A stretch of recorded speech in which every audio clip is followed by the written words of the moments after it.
Was caught on the counter. That's beautifully struck and Vinicius has done it. That's what he can do. Gundogan. De Bruyne. There's the equaliser. Sweetly struck.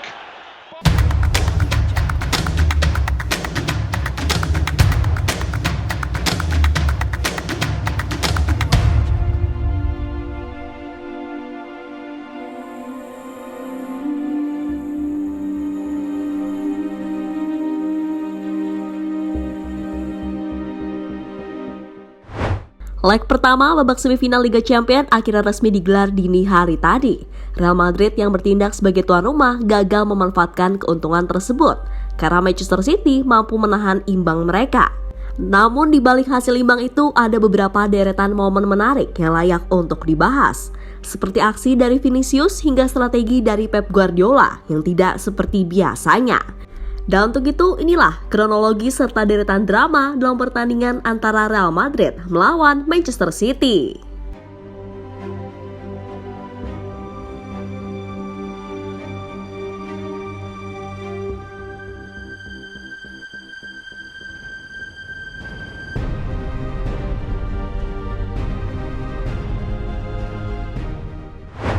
Ya, dalam leg pertama babak semifinal Liga Champions, kemenangan tentu menjadi harga mati bagi Real Madrid.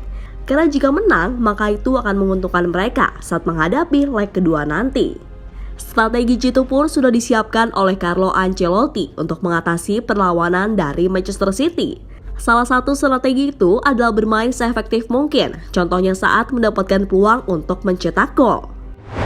Strategi itu akhirnya membuahkan hasil. Hal itu bermula saat para pemain Real Madrid memanfaatkan kelengahan dari pemain Manchester City yang saat itu terus menguasai pertandingan.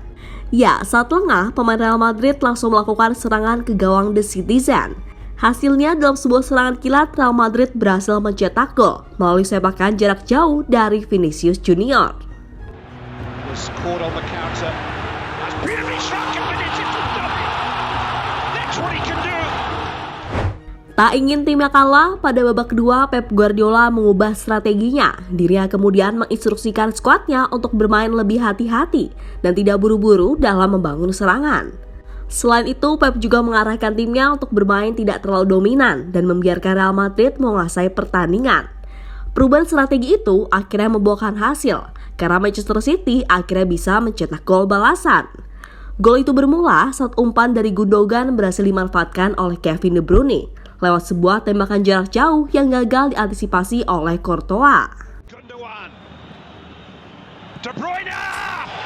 There's the equaliser. Sweetly struck. Di sisa waktu pertandingan, Real Madrid mencoba mencari gol kemenangan. Namun ketatnya pertahanan dari Manchester City membuat Los Blancos kesulitan. Hasil imbang 1-1 akhirnya bertahan sampai pertandingan selesai. Sebuah hasil yang tentunya menguntungkan Manchester City, karena pada leg kedua nanti mereka giliran bertindak sebagai tuan rumah. Lebih lanjut, secara overall, permainan dari kedua tim dapat dikatakan berimbang. Hal itu bisa dilihat dari statistik pertandingan. Seperti contohnya dalam hal mendapatkan peluang, saat Real Madrid dan Manchester City memiliki perbedaan jumlah peluang yang sangat tipis. Selain itu, ball possession juga menunjukkan demikian. Karena meski unggul ball possession, namun Manchester City hanya unggul sebesar 56% saja.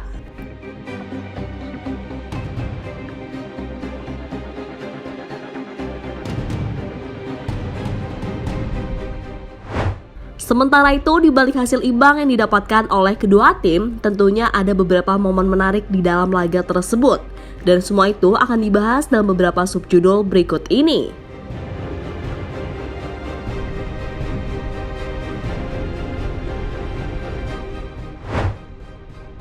Pep Guardiola sudah tidak overthinking. Laga melawan Real Madrid tentu menjadi laga yang sangat berat yang harus dihadapi oleh Pep Guardiola. Maka dari itu, dirinya harus menggunakan strategi yang tepat jika tidak ingin momen seperti tahun lalu terulang. Ya, pada tahun lalu, Guardiola harus menerima kenyataan saat timnya di-comeback oleh Real Madrid. Salah satu penyebabnya adalah saat Pep Guardiola salah dalam hal melakukan pergantian pemain. Dan dalam pertandingan tadi, tak ingin momen kelam itu terulang. Guardiola memilih untuk tidak melakukan pergantian pemain sama sekali.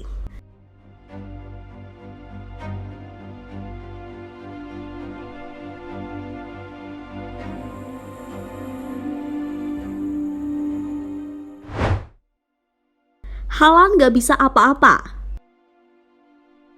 Haaland yang digadang-gadang bakal menjadi pemain pembeda malah melempem dalam laga dini hari tadi. Ya, pemain asal Norwegia itu gagal menunjukkan performa terbaiknya karena terus mendapatkan penjagaan dari para pemain El Real. Selama 90 menit berada di lapangan, tercatat Haaland hanya mampu melepaskan 2 tembakan saja yang semuanya mengarah ke gawang. Tentu sebuah statistik yang sebelumnya jarang dilakukan oleh mantan pemain Borussia Dortmund tersebut.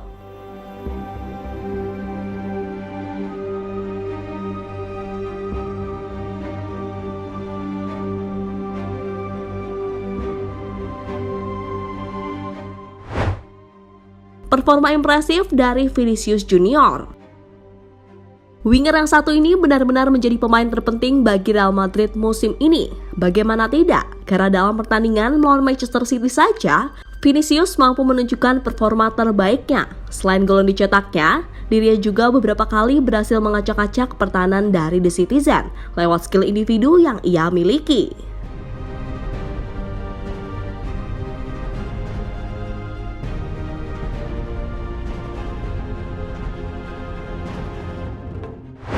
Di sisi lain, menyikapi hasil pertandingan antara Real Madrid melawan Manchester City membuat Carlo Ancelotti berkomentar. Menurutnya, laga melawan City adalah sebuah pertandingan yang sangat menarik. Sebuah pertandingan yang menarik, sulit bagi kami di babak pertama dan di babak 2 jauh lebih baik. Kami memiliki kontrol yang baik dalam permainan. Ketika mereka memiliki banyak penguasaan bola, kami memegang kendali secara defensif. Dan ketika kami mulai memainkan bola, kami menyebabkan kesulitan, kata Ancelotti pada BT Sport. Ya, seperti yang dikatakan tadi, hasil imbang tersebut tentu bakal menguntungkan Manchester City. Leg 2 sendiri rencananya akan digelar pada tanggal 18 Mei mendatang di Stadion Etihad. Meski diunggulkan, namun City tetap harus hati-hati karena lawan yang mereka hadapi adalah Real Madrid, sebuah tim yang sudah berpengalaman saat bermain di pentas Eropa. Jadi itulah reaksi taktik dari Pep Guardiola yang akhirnya berhasil menang Real Madrid di kandangnya sendiri, Santiago Bernabeu.